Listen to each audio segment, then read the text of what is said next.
This episode is brought to you by Anchor.fm. If you haven't heard of Anchor, you should definitely check them out. It's a super easy tool that anyone can use to create and distribute their podcast. It has everything you need, and you can do it all from your computer or even your phone. Need your podcast cover art? There's a tool. Music and sound effects? They have you covered. Want to record on the fly? It's easy with the app. Now you may be saying to yourself, I already have a podcast. No worries, just create your account, upload, and publish to Spotify, Apple Podcasts, and many more. Looking for some walking around money? Anchor connects you with advertisers who match your brand. It's a one-stop shop for all of your podcasting needs. Download the free Anchor app or go to Anchor.fm to get started. You're listening to BizQuik. This is where Julie and Corey provide quick and useful information to small business owners. BizQuik is the podcast where small business owners get to showcase their businesses and receive expert advice and guidance in areas many entrepreneurs struggle with. And you, the listener, get solutions, tips, and tricks on real-world topics that many small business owners face. Julie and Corey are the experts small businesses hire when they need solutions. And the BizQuik podcast is just one way they deliver those solutions. Let's start the show. Hello and welcome to BizQuik. I'm Julie. And I'm Corey. And on today's show, we have Cheryl Herrick. She is the co-founder of Global One Habitat, which is a really interesting housing development company, I guess is how I would frame it. But they're out of Raleigh, North Carolina, and she's here to talk systems and processes with us and their importance in your business. But before we bring her in, we're going to talk systems and processes first. And I'm getting a face from Corey, so I'm not really sure if I messed up that intro or not. I don't know if I'd call it a development company. What would you call it? Like a fabrication, like housing fabrication, housing solution.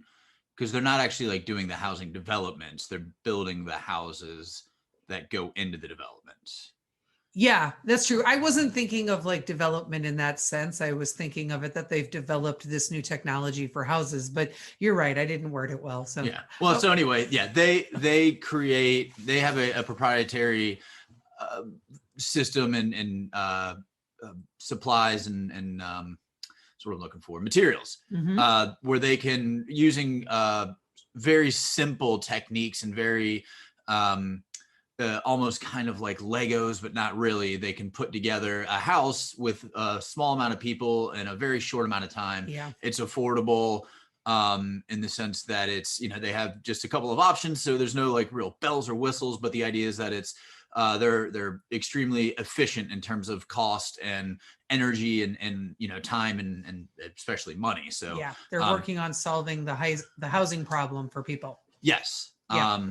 But before we dig in with her, we're going to talk a little bit about one of Corey's very favorite subjects. And no, it's not gambling, because that would also be mine. We're going to talk about process. Yes, and that's secretly one of your favorite topics to talk about, because over the years you hated process, but you found out that it's a part of everything. Well, I sometimes will, it happened to us just recently, right? Where we had something happen with a client, and I literally reached back out to you and I sent you an email. I said, hey, do we need to update our processes for this? And you were like, oh, hey, good call. Let me look into it.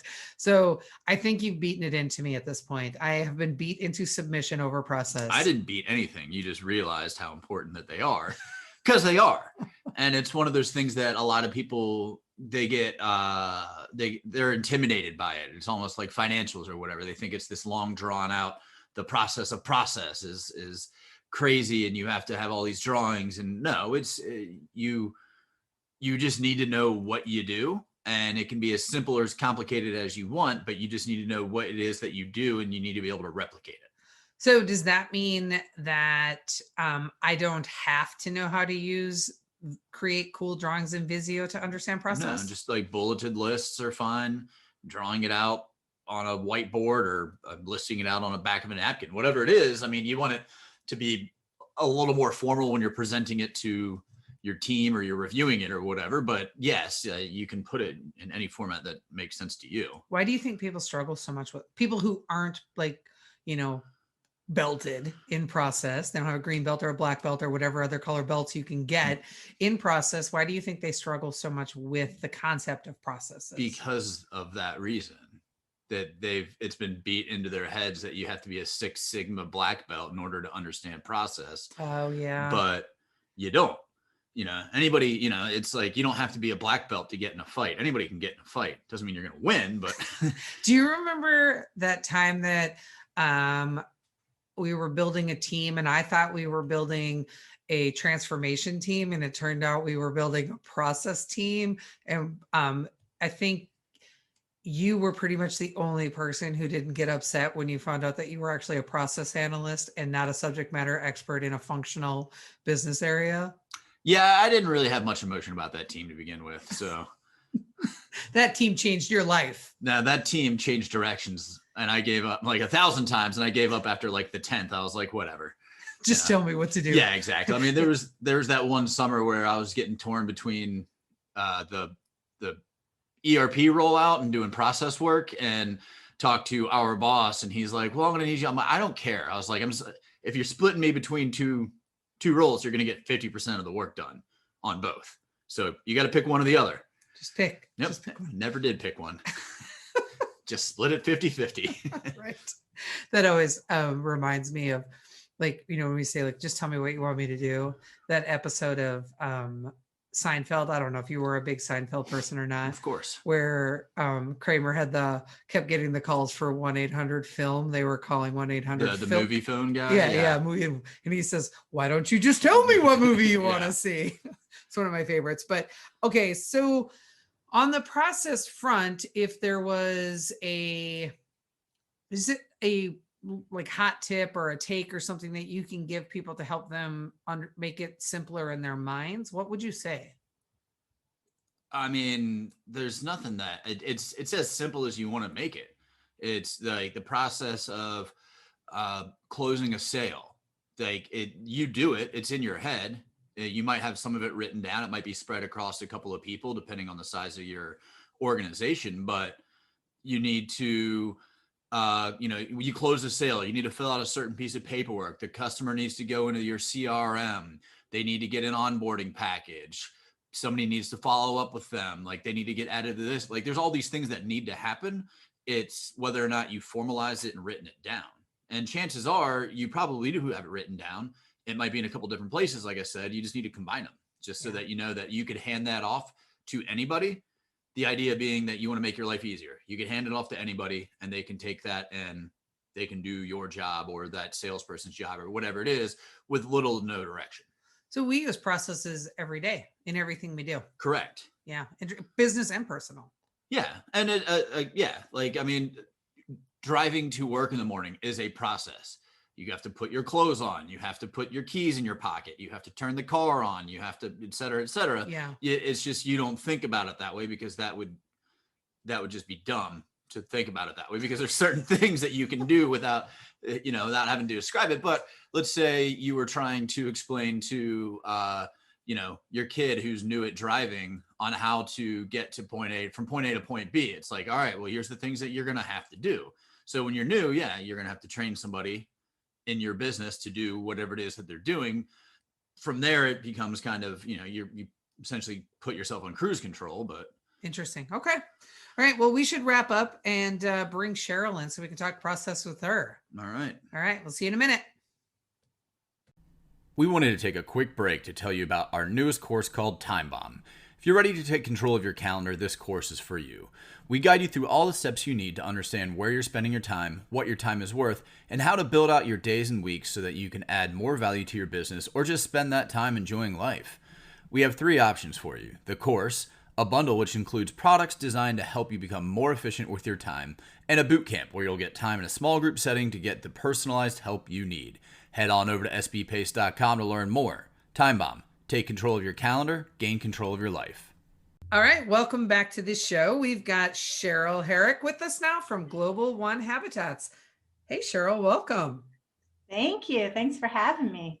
Yeah, we're excited to bring you on. And I know you guys are working on some really big things. So before we dig into process, everyone's favorite topic, can you tell our listeners a little bit about Global One Habitats? Sure. It is a startup for affordable houses. My cousin actually started the idea of it. He came up with an idea to build houses with no wood, no nails, and we're be able to produce one house per 8-hour shift. So we consider ourselves manufacturers, and we're manufacturing a widget, and the widget just happens to be a house. Yeah, and we got to see a little bit of behind the scenes on Monday, and it's definitely an interesting, very interesting, very innovative thing that you've got going on over there with all the materials and the way that you throw everything together and build the house. And I say throw everything together like you construct everything. It's like Lincoln Logs. It's okay. You can throw it together. We don't I think earlier he used the descriptor of it's like Legos. It is, right? Yeah. Yeah. So yeah, very cool. So tell us about, we've had a conversation prior to this about the work that you do behind the scenes. So your cousin came up with the idea, the material, like all of like the science and everything behind that. And your dad does a lot of like the front end, the business, the sales stuff, and you're more like the back end. Did I get all that correct? Actually, it's you're right, and there's a little bit more to it. My dad and I are both doing operations and both doing sales, which is unusual, but we're kind of tag teaming. So this is the way I describe it, Corey. My job is to drag the bear into the cabin, and then he dances with the bear once I get it in there. So that's the sales part of it. And you're new to sales, right? I am new to selling this house, but I'm not new to sales in general, but I still consider it manufacturing, but I've had to learn a lot about construction, which I did not know before we got into this business. So I came from a world of medical devices, automotive technology, things like that. So I didn't really know anything about house building. And even though our technology is decidedly different than conventional stick built, I have to understand the language of the builders and the investors and the developers when they ask questions and do a comparison between stick-built technology and what our answer is to that. So it's been a steep slope of learning for me. So the selling in that arena has been new, and it's been fun, actually. I've liked the challenge of it, but it's been a steep slope, not gonna lie. I would say that the challenge of selling it's fun, but it's also a challenge. Yeah. I got a very good news text right before we started this today. That's awesome. Congratulations. Whatever it is, that's good. Yes. So let's jump into the process, so to speak, in that you're able to, with a relatively small crew, build a house in 8 hours. Mm-hmm. And anybody out there who's ever built anything, 8 hours to build an entire house is an incredibly quick amount of time to build a livable space. So can you kind of walk through how you got to where you are, because I'm sure it wasn't 8 hours. There was a lot of iteration, a lot of improvements and all of that. Sure. Yeah, it's a great question, Corey. So there's a couple things. One is that we first looked at the market to see if it was a market to get into, right? Because we have to know that we're going to be able to, my dad has come up with, we've worked together and kind of come up with this investment notion. It's the 5 M's. Is there enough market for the good or service? Is there enough margin left in that market? Do we have enough money to do the thing that we want to do? Do we have methods, which is where the process part comes in? Do we have methods that would be superior to what other people have that would give us a competitive advantage? And the last one is like mental health, mental attitude. Is there somebody in the mix that the business can't live without and that has a mental block or that would create mental blocks in the business that you could not get around? Because if you get the wrong answer to number 5, the first 4 do not matter whatsoever. And so our process started at the very beginning with being able to do all the market research to do what we do, because we do things upside down from other people. We spend an inordinate amount of time documenting the way we're going to do everything in a very structured, disciplined way, which I know you've seen, Corey and Julie, but we're very disciplined about the way that we document everything. So we've been working on the documentation of operations for like 18 months now, getting all of that like wired So on the day we got a sale, we would actually be able to fulfill on that promise, because delivery is everything, right? Getting the sale is only part of it, but if you can't deliver on the sale, you shot yourself in the foot. So we document like step by step how to do the work, and we include videos and photos and all kinds of things in our process flow diagrams to make sure that anyone can come in the door in with a small amount of training, get up to speed about how to do almost any job inside of our company. And I love that approach. And it's funny because I don't know how many different businesses I've been involved with, bosses I've worked for, et cetera, where like they've always used the statement, "Oh, we're building the ship while we're flying it." And a lot of small businesses that we talk to, they want to just get going, they want to get selling, and then they start working on the processes later. And that, to me, that's just frustrating because you're going to get so many things wrong, and you're going to spend so much time fixing what you could have just done right the first time. So I really appreciate that you spent the time to say, okay, this is how we're going to do it, knowing that I'm sure you've made changes along the way as you find better ways to do things. But, here's how we're going to start this. And, we're not just going to jump in with both feet. Yeah, absolutely. And I think that's something that I think probably drew me and Julie together in some ways, is that she talked a lot about how much you're into process. And like, I know you guys have your program, is it Foundation 52, is that right? Which Right. is all about creating a good foundation underneath what your clients are about to build. And so the way that we do it is just, it's our version of creating a good solid foundation by which we can build everything. Because the point of fact for us in our team members, as much as we love to have people that work with us for a really long time, if we have those really disciplined processes, we are never over a barrel if somebody leaves, because we have all that information. And so it allows us to be very open and supportive and what do I want to say? We're always we're shooting for 100% turnover. We want people to go start their own company, get a better job somewhere, do something that is really their dream and fulfilling to them based on the business philosophy that we've taught them. And so, as disciplined as we are about documenting things, there's no, that we don't have any fear about being supportive and developing people and giving them wings to go fly somewhere else. And our preference is always they start a business that would supply to us. So we would use the same business philosophy, and we would know that we could talk that language. But so many people it's something that I see really common when people do not document processes. There's a sacred cow employee. They're terrified to let that person go. Generally, that person is destructive to the organization because they are a sacred cow. So you know what I mean? And so, and 9 times out of 10, what happens is that sacred cow walks out the door of their own volition. And so the thing that everybody was terrified about, which is that the sacred cow would leave, is the very thing that happens that they then have to deal with. And so they let that get imposed on themselves because they don't have a disciplined, documented way to run their business that's visible for everyone. And we use this process flow diagram and this systems approach with all different kinds of industries and all different kinds of workforces. It's not something that you have to be a certain kind of person to use it. It actually makes it easier for anyone to come in the door. And it's high level training that we do when people come in, but it allows everybody to understand how a business runs, to understand business philosophy, the numbers that are important, how to go look for things in the business, how to think through problem solving, what to look for. It gives them all of those things. And we're also creating those processes in the way that we talk all the time, right? About people learn in different ways.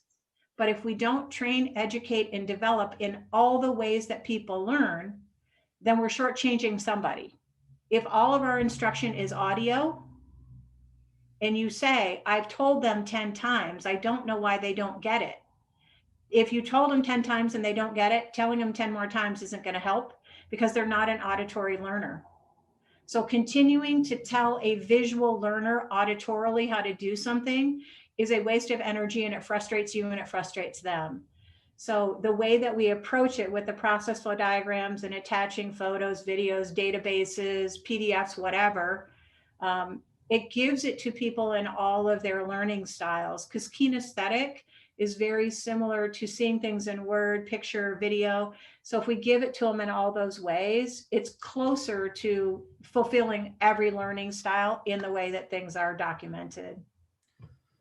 I might be putting you on the spot with this next question, so ballpark is fine, but I'm sure you have an idea of the amount of time you've spent building out these processes.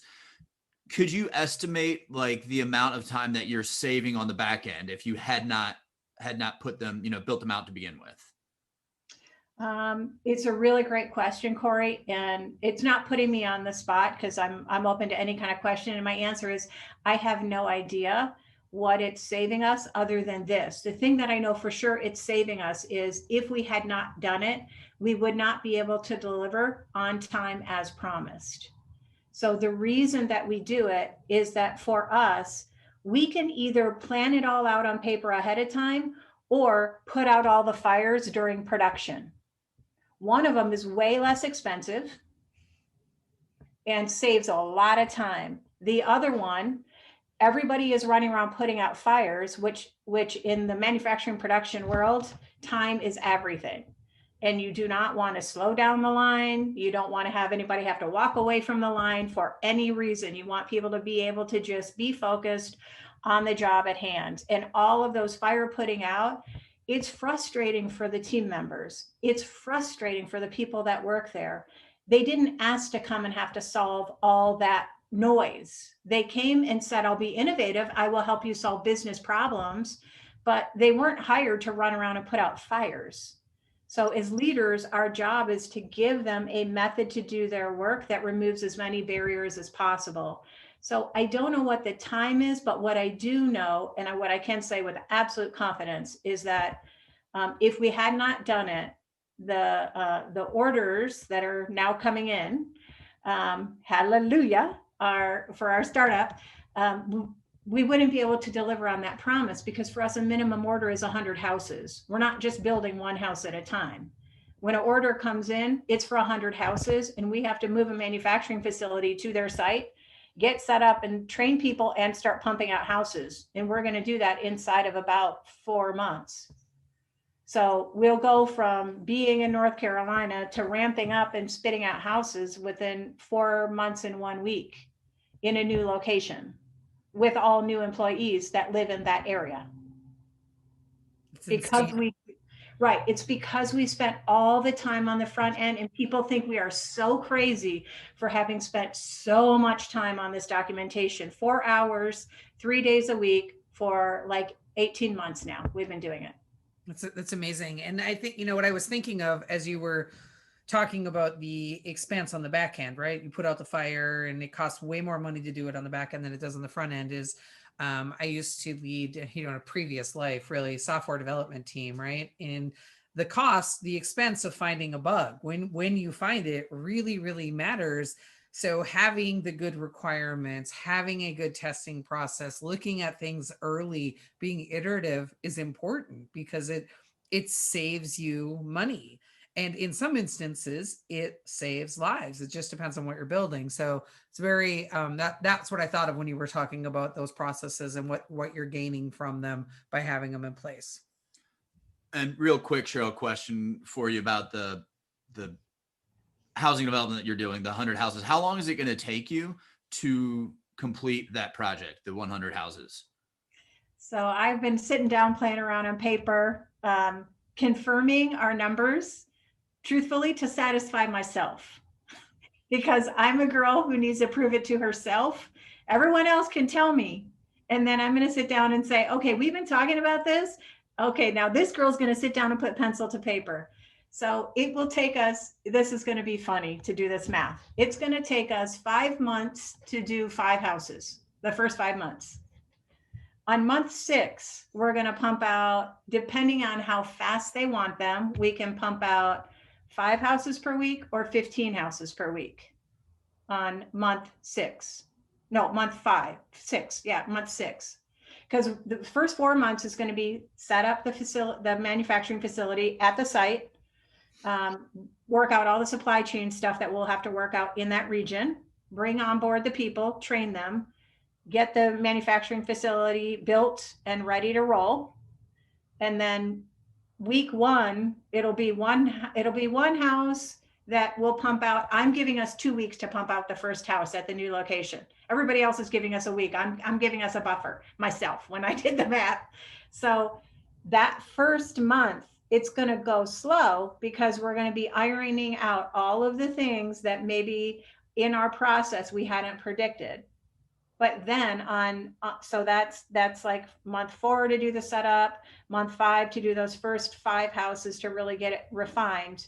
And then month 6, we'll be pumping out 5 to 15 houses a week. So in 6.5 months, we could have all 100 houses pumped out. That's insane. And if it's a bigger development, then they really benefit from the scale, right? The numbers, just the scale of it, because all of that preceding work that we did to get set up now is behind us. So now if they want us to pump out that many houses, it's 3 shifts that would be pumping out, 3 houses a day, which is 15 houses a week. So if they want that, then that's when they really benefit from the economies of scale, because then we've already done all the setup and we'll just stay there and pump out house. We don't care. It's a widget. We're just going to pump out widgets. Right. So location A, 6.5 months to get to 100 houses that first time. Location B, what's your rent? You don't need that 5 months to get to those. It's going to depend on where the location is. If location B is in Florida, we'll build a new facility in Florida because it's portable. So we'll leave something on the western side of the US, which would be where the first development is going to be. And then if the other development is across the country, we'll just build another development and we'll build another factory there, because our belief is once we get going in a region, people are going to know about us.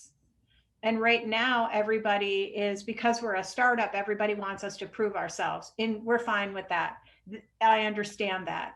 I absolutely understand that. And we're okay with that. And we've said all along, we just need that first order so that people can see we can actually put up what we say we can put up. So our intention is to have a portable manufacturing facility in every state. So if the next development is just down the street, or 50 miles away, yes, it cuts that time way down, way down. Because we've just got to get moved and plunk it in the grass. And hopefully those people will want to stay with us and go to the next place. But if they don't, we'll get them trained within just a few weeks and we'll be ready to rock. So we need to start wrapping up, but I want to ask, I have a final question. Do you have any more questions? Yeah, well, I was going to ask a final question, but you go right ahead. No. It's the same final question that I have. It's probably not. Okay, well, go ahead. I was going to ask you, okay, so we're not going to wrap up yet. I was curious what, the benefit of process, like what you can tell our listeners about making that upfront investment in it, just in terms of like getting people to think more process like what are, I know you covered like that cost advantage of fixing it now versus fixing it later or solving problems, but a lot of small business owners probably don't think they have the time or the bandwidth to actually work on process. So what's something that would maybe convince them that they do have the time or the bandwidth to do it? It's almost the same thing. It's that the time that they have to do it is the time that they're spending putting out fires and chasing after things that are not working right, because they're budgeting that time. They are budgeting time to solve a problem, and I would rather see them budget time to prevent the problem in the future.